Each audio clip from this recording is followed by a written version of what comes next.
우리 하나님의 말씀을 상고하겠습니다. 우리 고린도후서 12장 7절에서 10절까지 다 같이 한번 읽도록 하겠습니다. 시작.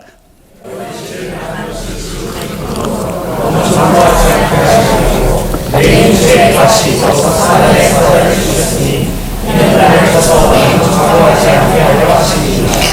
이것이 내게서 떠나기 위하여 내가 세 번 주께 간구하여 하니 내게 이르시기를 내가 나에게 속하도다. 이는 내 능력이 하나님께서 운전하여 주시라 하시니라.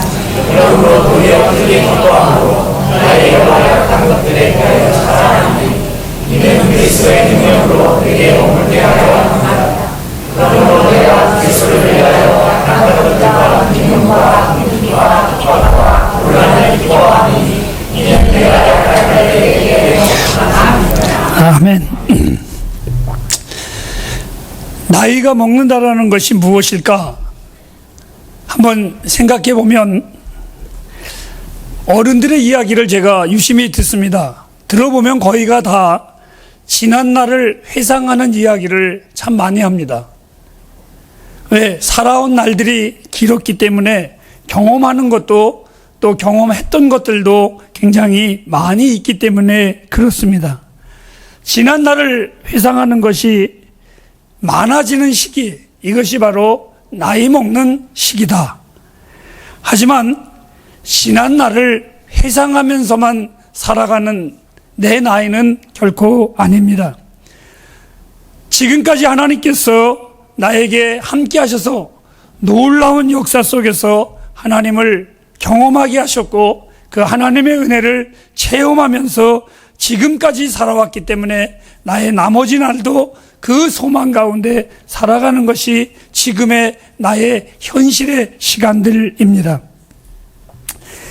저의 삶 속에 지난 시간들 속에 사랑하는 우리 햇불 가족들도 만나게 하셨고 또 때로는 예상치 못했었던 흥미로운 사람들도 많이 접하게 하셨습니다. 그리고 그것뿐만이 아니라 나의 머릿속에서는 항상 하나님께서 새로운 생각과 도전을 끊임없이 허락해 주셔서 나의 뇌를 제 나름대로입니다. 그렇게 늙지 않게 만들어 주셔서 참 감사하다. 지금도 역시 저에게는 마찬가지입니다. 마치 철부지 어린아이처럼 흥분하면서 하루하루 하나님이 나를 어떻게 인도하실까 이것을 늘 기대하면서 살아가는 사람이 바로 저랍니다. 이러한 시간들 속에서 나에게는 늘 좋은 일만 있었느냐? 결코 그렇지 않습니다. 많은 역경도 있었고 마음의 상처도 있었고 아픔도 있습니다. 그런데 그럴 때마다 저에게는 이런 질문을 성도들과 똑같은 질문을 합니다. 왜 하필이면 나에게 이런 일이 내 삶에 닥치지? 또 때로는 내가 뭘 하나님 앞에 잘못했는데 이런 아픔을 내가 경험해야 되지? 그리고 어떠한 문제 앞에서 하나님 앞에 기도했지만 전혀 응답이 없는 것을 느낄 때마다 하나님은 왜 나에게 이렇게 응답을 더디하실까? 안 하시는 것은 아닐까? 이렇게 묻기도 하면서 살았습니다. 허나 인생의 그러한 모든 희노애락 속에 분명한 것은 하나님은 나를 사랑하시는 것을 저는 확실히 알고 있었습니다. 그래서 그 모든 것 속에 내가 그 하나님을 신뢰하지 못하는 것은 전혀 없었습니다.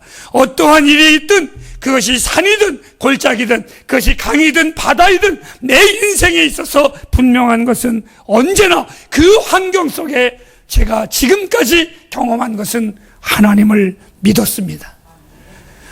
제가 늘 즐겨 잘 읽는 성경이 있는데 시편 23편 우리 한번 4절과 5절을 다 같이 한번 보도록 하겠습니다. 시작. 내가 사망의 음침한 골짜기를 다닐지라도 해를 두려워하지 않을 것은 주께서 나와 함께 하심이라. 주의 지팡이와 막대기가 나를 안위하시나이다. 주께서 내 원수의 목전에서 내게 상을 베푸시고 기름으로 내 머리를 바르셨으니 내 잔이 넘치나이다. 이것은 언제나 내 삶 속에서 흥얼거리며 노래하며 내가 믿었던 하나님의 고백이었습니다. 어떠한 환경에서도 내가 사망의 음침한 골짜기를 다닐지라도 나는 두려워하지 않는 것은 하나님이 나와 함께 하셔.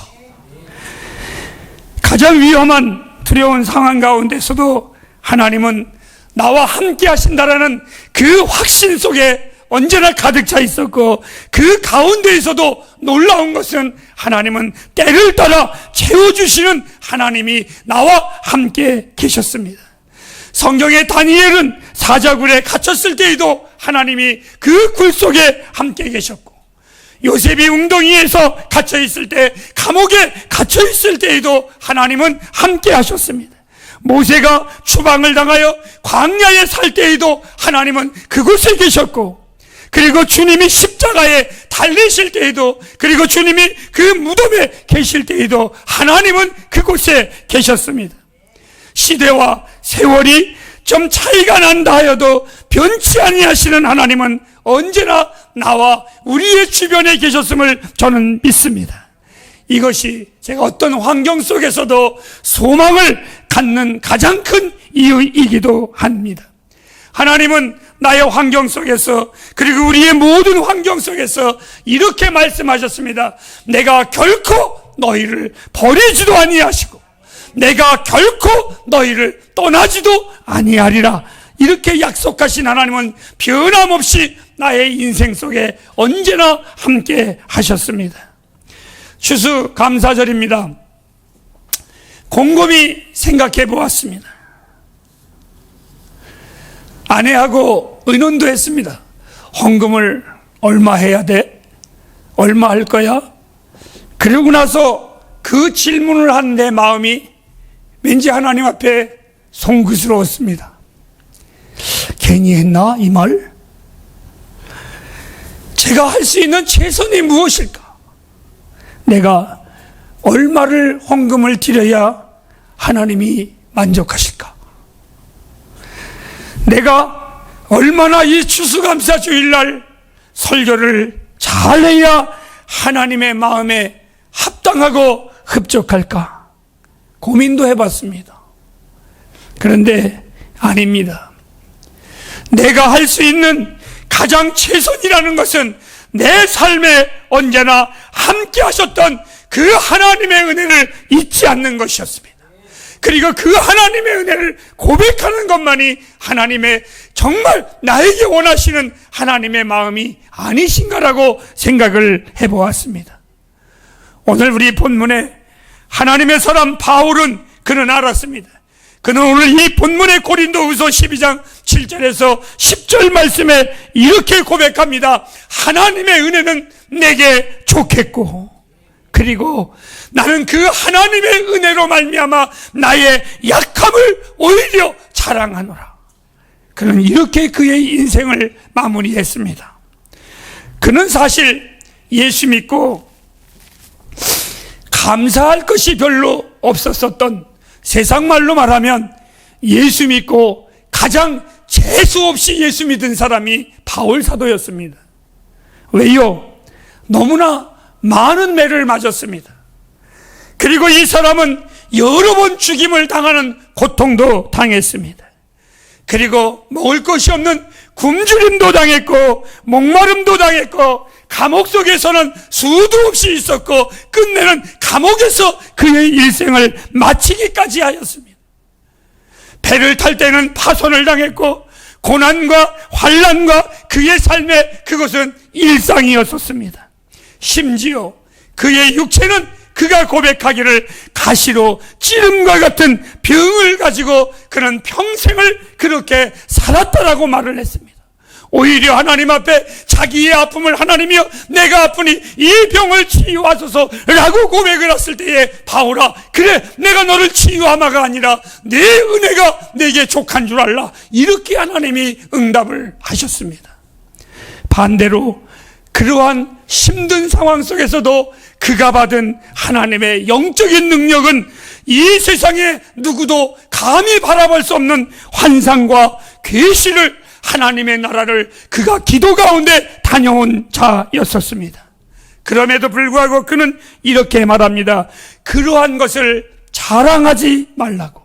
나는 하나님의 종 이상으로 나를 능력자로, 신비한 자로, 전능자로, 위대한 사도로 나를 보지 말라고 고린도후서 12장 7절에는 그는 간절히 자기에 대하여 부탁하고 또 부탁을 했습니다. 그에게 임했던 것은 은혜였었습니다. 은혜란 무엇입니까? 받을 자격이 없는 자가 받은 것을 보고 은혜라고 우리는 말을 합니다. 그는 그의 일생을 오늘 본문에 이렇게 말합니다. 나의 환경이 힘들든 그렇지 않든, 때로는 내가 아프든 안 아프든, 때로는 내가 고통을 당하든 누가 나에게 칭송을 하든, 내가 아프거나 건강하거나 살든지 죽든지 내게 고백할 것이 딱 하나 있으면 살아도 주의 은혜로 살았고 내가 죽어도 주의 은혜로 살 것이니 살든지 죽든지 나는 주의 것이니라. 그래서 그는 고백을 합니다. 내 삶은 주의 은혜가 족한 삶이었었다고. 부족하지만 저는 항상 주의 이름을 부릅니다. 그것은 내가 능력이 있고 신령하고 기도를 많이 해서 주의 이름을 부르는 것이 아닙니다. 내가 능력이 없기 때문에 주님을 의지할 수밖에 없는 자가 바로 저입니다. 더 놀라운 것은 하나님과 나와의 어떠한 환경도 거리를 떨어뜨리고 갈라놓을 수 있는 환경은 전혀 없습니다. 하나님이 저를 이렇게 사랑하셨습니다. 고린도전서 13장에 보면 사랑장이라고 말하는데 이렇게 표현했습니다. 사랑은 언제나 오래 참고, 사랑은 언제나 온유하며, 사랑은 언제나 이렇게 말했습니다. 저는 그 장을 읽을 때보다 언제나 이런 마음이 제 안에 들어옵니다. 하나님은 언제나 나에게 오래 참으셨습니다. 하나님은 나를 온유함으로 대해 주셨습니다. 하나님은 나를 시기하지 아니하셨습니다. 하나님은 나를 일방적으로 좋아하셨습니다. 아니, 하나님은 나보다도 나를 더 아껴주시고 생각해 주신 하나님, 나를 그렇게 사랑하신 하나님이시니 내 어찌 그 하나님을 이렇게 고백하지 않겠습니까? 내 인생 여정길을 갈 때에 결코 쓸쓸하지 아니하고 그 하나님과 동행함이 내 인생의 즐거움이 될 것을 저는 믿습니다. 하나님의 능력이 내 삶에 미치지 않는 부분은 그 어느 것도 없습니다. 이것이 항상 내가 감사하고 소망을 갖는 이유 중에 하나입니다. 햇불가족 여러분, 우리는 지금 많이 안팎으로 어려운 시기를 맞이하고 있습니다. 그렇기 때문에 지금이야말로 하나님을 더욱 열심히 우리와 함께 하시는 하나님을 바라볼 때가 이때입니다. 사람이 아닌 하나님을 기대하십시오. 사람이 아닌 하나님께 여러분의 인생을 맡기십시오. 우리의 짐을, 우리의 고민을, 우리의 아픔을, 우리의 생각을 하나님께 맡기십시오. 그러면 주님은 은혜로 우리를 그 모든 것 속에 넉넉히 이기게 하시는 하나님이십니다. 주의 성실하심이 아침마다 나를 맞습니다. 주의 인자하심이 나의 눈을 뜰 때마다 그 하나님이 나와 동행하심을 저는 감사합니다. 내가 오늘도 소망을 갖는 이유는 오늘 이 본문 고린도후서 12장 9절 말씀에 주님의 말씀에 격려 때문에 그렇습니다. 이는 그리스도의 능력이 내게 머물기 때문에 그렇습니다. 주님은 바울에게 이렇게 말을 합니다. 바울아, 내가 너를 불렀고 내가 너를 사랑하고 내가 너를 지키는데 그것이 네게 족하단다. 바울아, 밤중에 부르는 노래는 감미로운 것이란다. 너는 네 인생에 고난이 올 때 그 고난 속에서 내 사랑을 자한한테 나보다도 오히려 더 즐겁게 그 노래를 부를 것이란다. 그래서 바울에게 주님은 이렇게 말합니다. 내 은혜가 네게 족한 줄 알라. 그렇습니다. 햇불가족 여러분, 지금부터 오늘 이 본문의 깊은 하나님의 뜻을 간단하게 말씀을 드리겠지만 잘 헤아리시기를 바랍니다.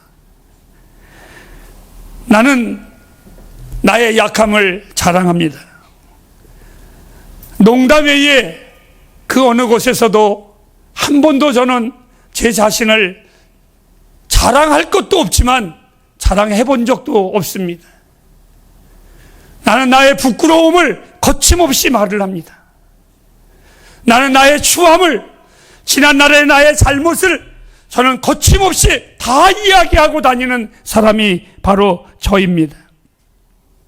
나는 나의 약함을 참 즐거워하고 자랑합니다. 그래야 주의 능력이 내 안에 머문다라는 것을 저는 알기 때문에 그렇습니다. 사랑하는 햇불가정 여러분, 알고 계십니까?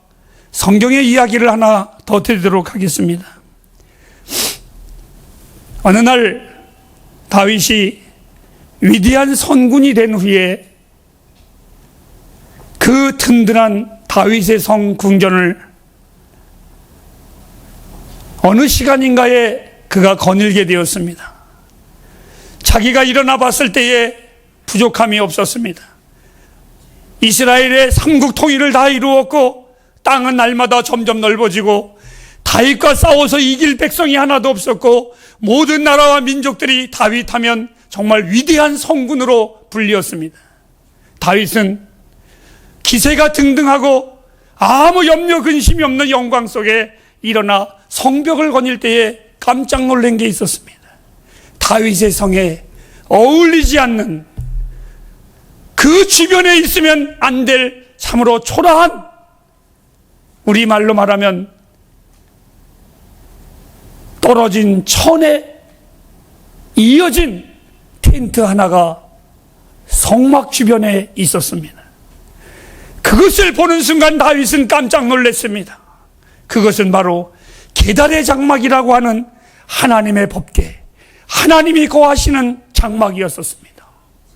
다윗은 그거를 보는 순간에 이렇게 고백을 했습니다. 하나님이여, 내가 이 위대한 성전에 위대한 성문으로 된 것은 나의 능력이 아니라 바로 이 계달의 장막에 거하시는 하나님 때문에 이렇게 됐는데, 나는 화려한 성전 안에 있고 하나님은 다 떨어진 장막 안에 거하시는군요.